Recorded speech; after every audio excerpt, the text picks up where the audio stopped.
What's up, y'all? It's almost the weekend. So, I tried to upload a video, but I guess my video was too long. So, I guess in order to get this information out, I have to go live. But I don't know if you remember, I posted that picture that showed what it was like. The amount of homes on the market for sale was like a little small circle. And then the amount of buyers in the market was like a big circle like this. So that means that everybody's not going to be able to get a home. The inventory is really low, which means that the pricing of houses is going to be very high. So I had a couple of people come to me and they're like, Marisa, what can I do to prepare to buy a home?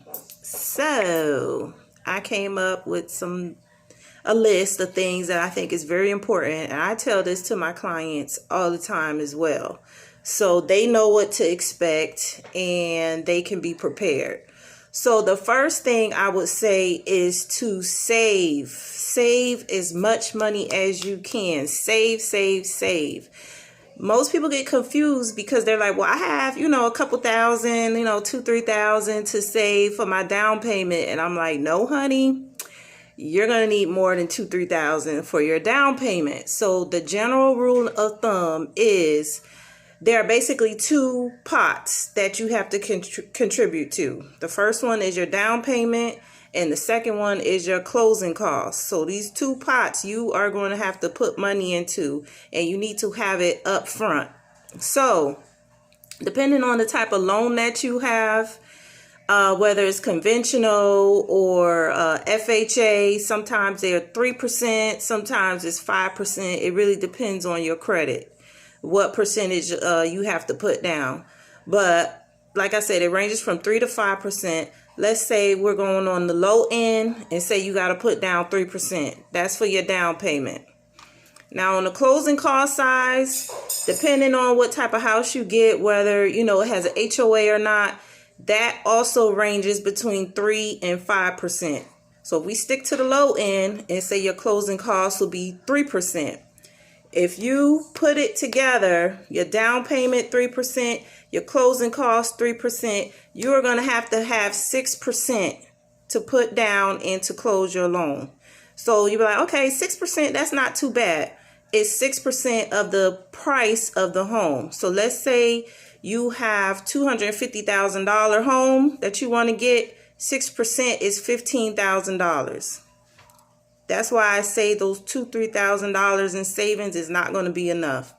Then you have to factor in getting an appraisal, and then you have to factor in getting inspections.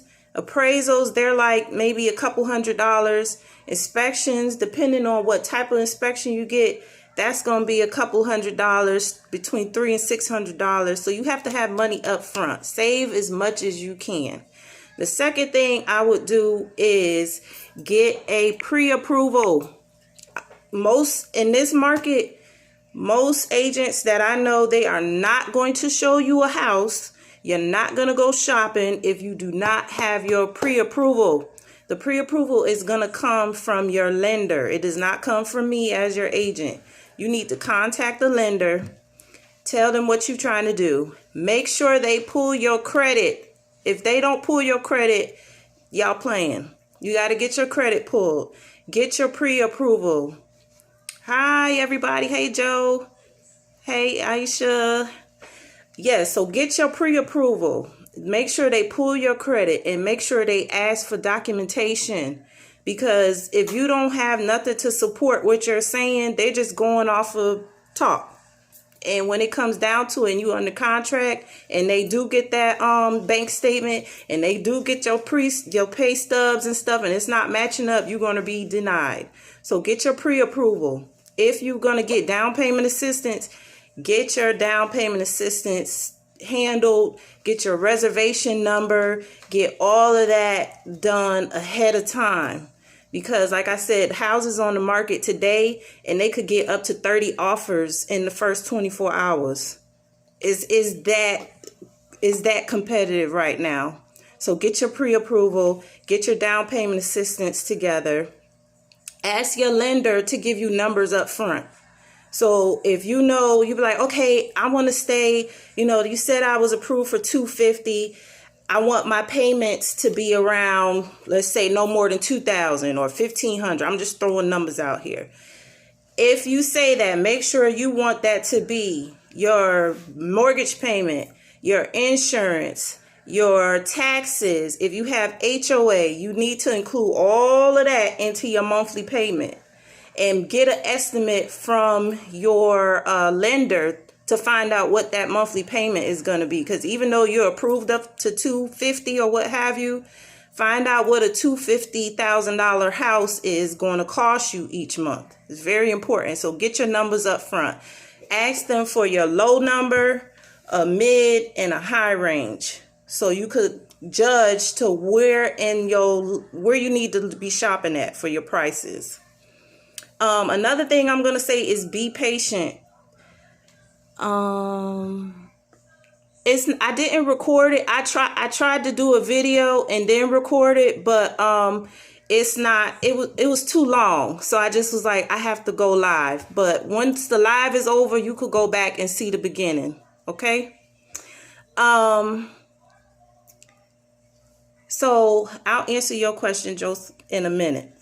I will also say you need to be patient because there's so many people going after the same houses. You have to be patient as far as how many offers you submitting. I worked with people and we submitted 10 offers and none of them got accepted because they were outbid. So if you're in a lease or if you're staying with somebody, go on a month-to-month base lease because we don't know how long it's going to take and you don't want to run into the issues of breaking a lease and having to put money towards that. So be patient and also be flexible.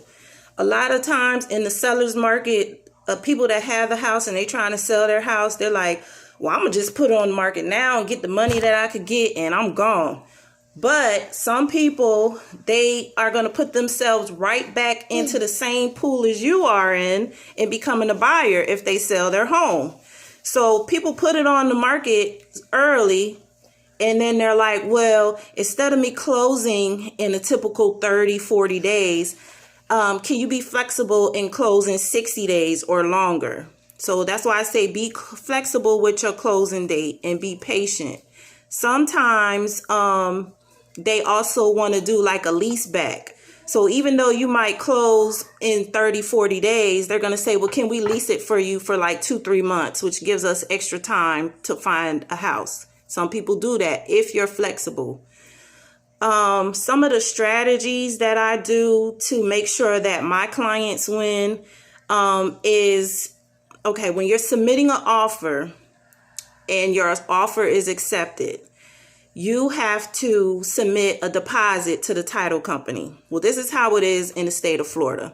You have to submit a deposit with your offer once it's accepted. You have 3 business days. Now, you got to pay attention to terminology that they use in these contracts. So they're going to say 3 business days and they're going to say calendar days. So be mindful of how calendar days is going to include the weekends. So you have 3 business days to submit your escrow deposit. That deposit is going to be used towards your down payment or towards the cost of your home after it's all said and done. Most of the time I tell my clients to put down 1%. But because it's very competitive at the moment, sometimes you could put down more money on your deposit if you have it. The reason why I say you could do that because it looks like you got more skin in the game. A typical deposit amount is 1% of the purchase price. So if you have a house that you're interested in and it's $250,000, you're going to have to put down $2,500. So normally it's 1%, but if you're trying to be competitive, some people put down more.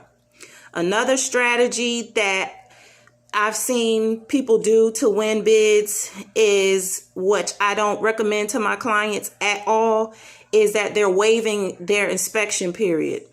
In the state of Florida, you have like 15 days. 15 calendar days to get an inspection done, to get the report, to review the report, and to go back to the seller and say, okay, these items is on the report. Are you going to fix them? Now, because of the market, people are waiving the inspections. So they're not even getting the home looked at by a third party. They don't know what's going on with the AC, electrical, if there's any plumbing, Florida sinkholes. They're not getting any of that inspected. They're buying the house as is. I don't advise against that because buying a home is like one of the biggest investments of your lifetime. So I always suggest know what you're getting yourself into, unless you have money to spend after the fact to fix what you didn't catch in your inspections, if you're okay with that. Some people use that strategy. Another thing is that they are waiving their appraisal. So there's only like a certain 2 instances where you could, that deposit that you put down at the title company when you first went under contract, there's only a certain instances where if something happens, you could get that deposit back. The one of them is if you cancel during your inspection period. Your inspection period, usually I usually put 10 days, 10 or 7 calendar days. But because of the market, some people are waiving the inspection period completely. The inspection period, and they're waiving the appraisal. You could get a appraisal contingency and get your deposit back. But people are waiving the appraisal. So the loan, your mortgage company, they are going to get this done as soon as they get the contract. If your house, you said, I'm going to pay $250 for this house, $250,000. The appraisal comes back at $240,000. So your house is valued lower than the price that you agreed to pay. That $10,000 gap, the seller could either go ahead and lower the price down to $240,000. They could say, we're not lowering the price at all. You still going to have to be responsible for that. Or they'll say, we'll meet you halfway at $245,000. Now, if they don't offer to meet you anywhere and they say $240,000, that's it. That $10,000 gap for what you are appraised at and what you went under contract with, that $10,000 you're going to have to pay for as the buyer. So that's why I said do not waive your appraisal, because sometimes if you get an appraisal contingency, you protect your deposit. People are doing that to win bids nowadays because it's that competitive. Another thing that I do for my clients is that it's called an escalation clause. So when I submit an offer on this $250,000 house, I say, okay, we are going to offer $250,000. We are going to escalate our offer up $1,000 more than the highest bidder. So somebody say, well, we're going to offer $251. Well, you say, well, my offer has the clause, so I'll offer $252. But I'm going to cap it at $260. So I'm going to go all the way. I'll beat out everybody up until $260. If I get to $260 and I win, good. That's the point of having an escalation clause. But you have to be mindful.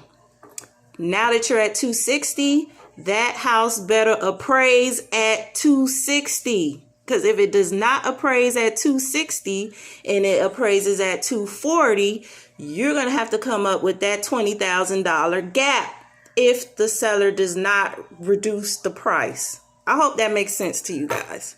So sometimes it's a good thing to use an escalation clause, but you got to know, your realtor has to know the market, and they're going to be like, you know what?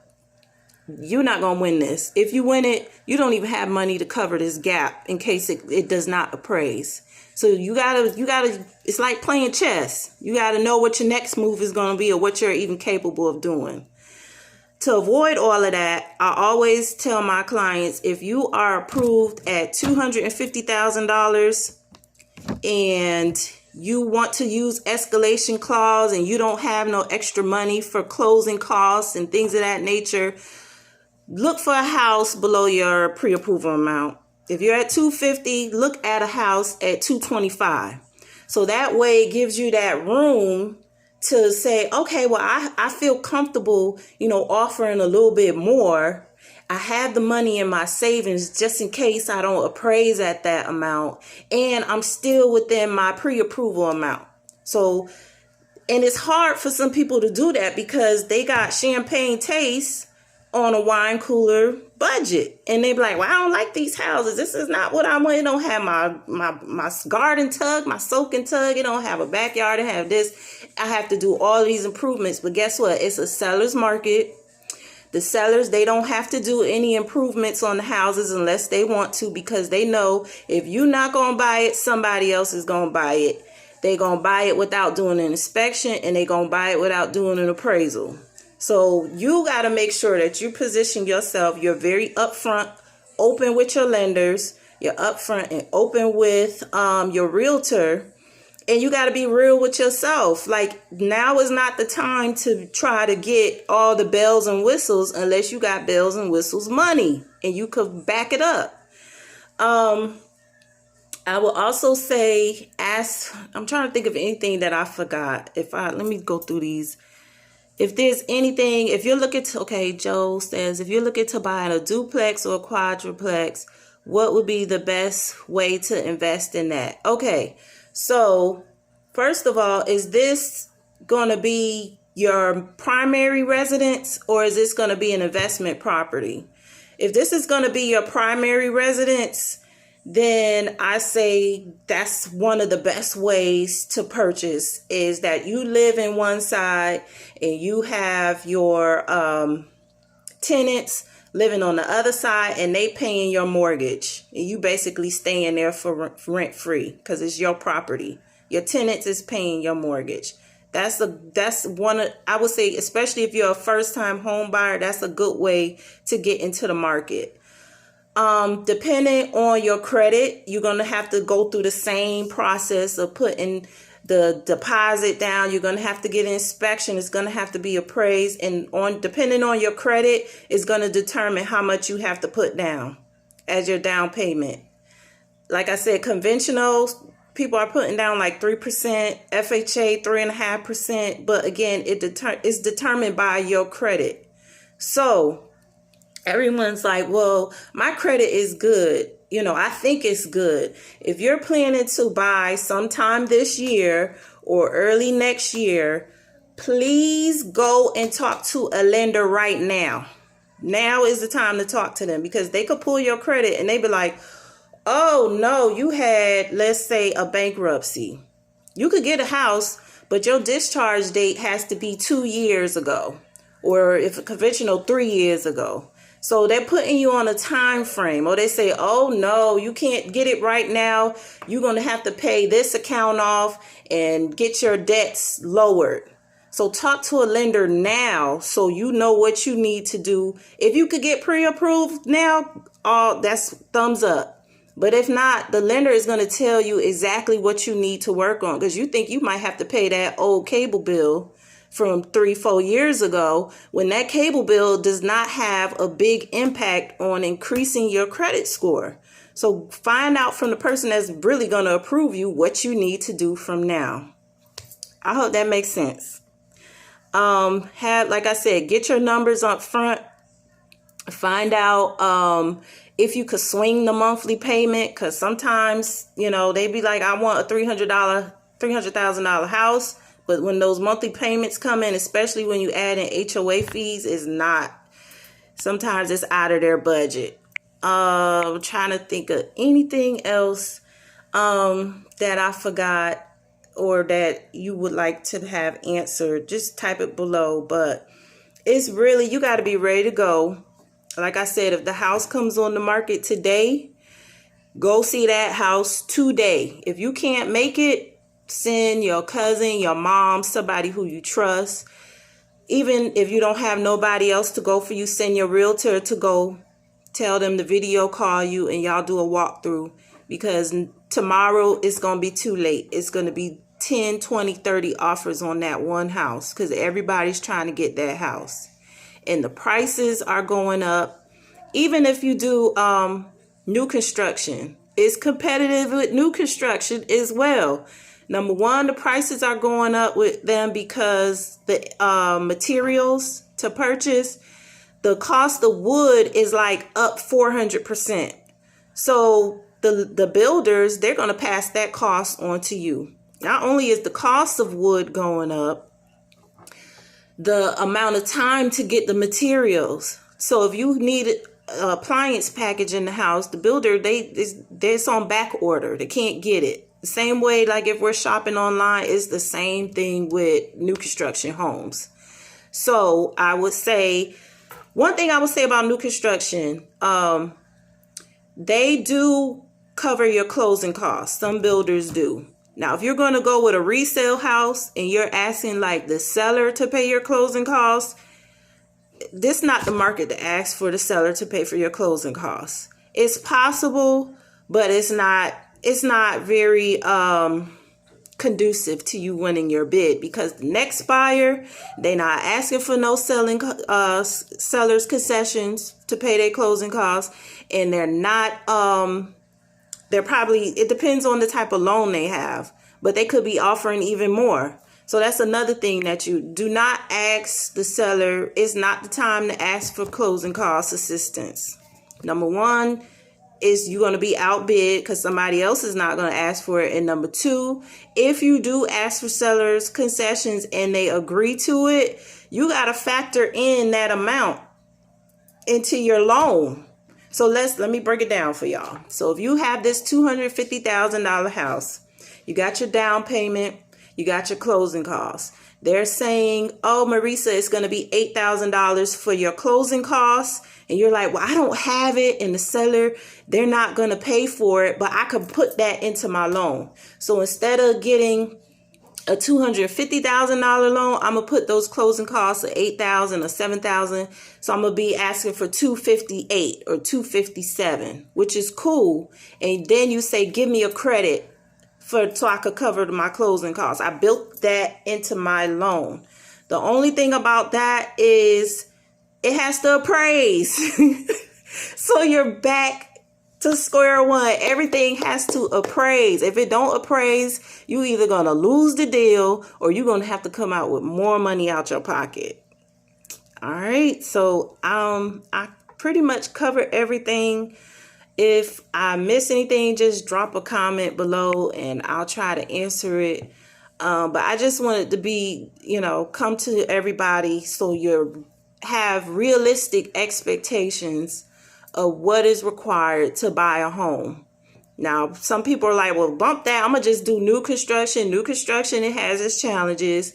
Most of the time, you're going to be on a waiting list. And number two, sometimes you could get beat out by somebody that's paying cash. That's real hot right now, especially here in Florida. A lot of people are retiring or they're moving and they have that cash and they coming down and they buying the house outright. And a lot of people, they be like, oh, cash deal, I could get that and close real quick. I don't have to wait 30, or it depends on the situation.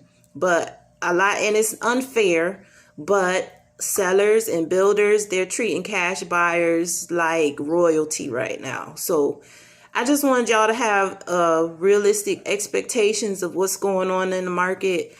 I don't know what's going to happen in the future. I don't know if it's a bubble. I don't know if prices are going to go down. I mean, it's a lot of different factors into that. But the main thing is pure economics. The supply is low, the demand is high, so pricing is going to be high, and it's going to continue to go high as long as the materials are expensive and people are willing to pay for it. If people are willing to pay for it, they're going to keep bumping it up. If I would have bought, and it's good for people that bought their houses last year because now they have built-in equity to use for whatever they want to use it for. So I'm rambling, so I'm going to go. I got some work to do. Like I said, leave a comment, share it, because it might help somebody that you know that might be going through the process. If you're looking to buy, call me, send me a message. I'm here to help you through the process. Even if you're in another state, I can help you because I have realtor partners throughout the country. All right. Have a good one, y'all.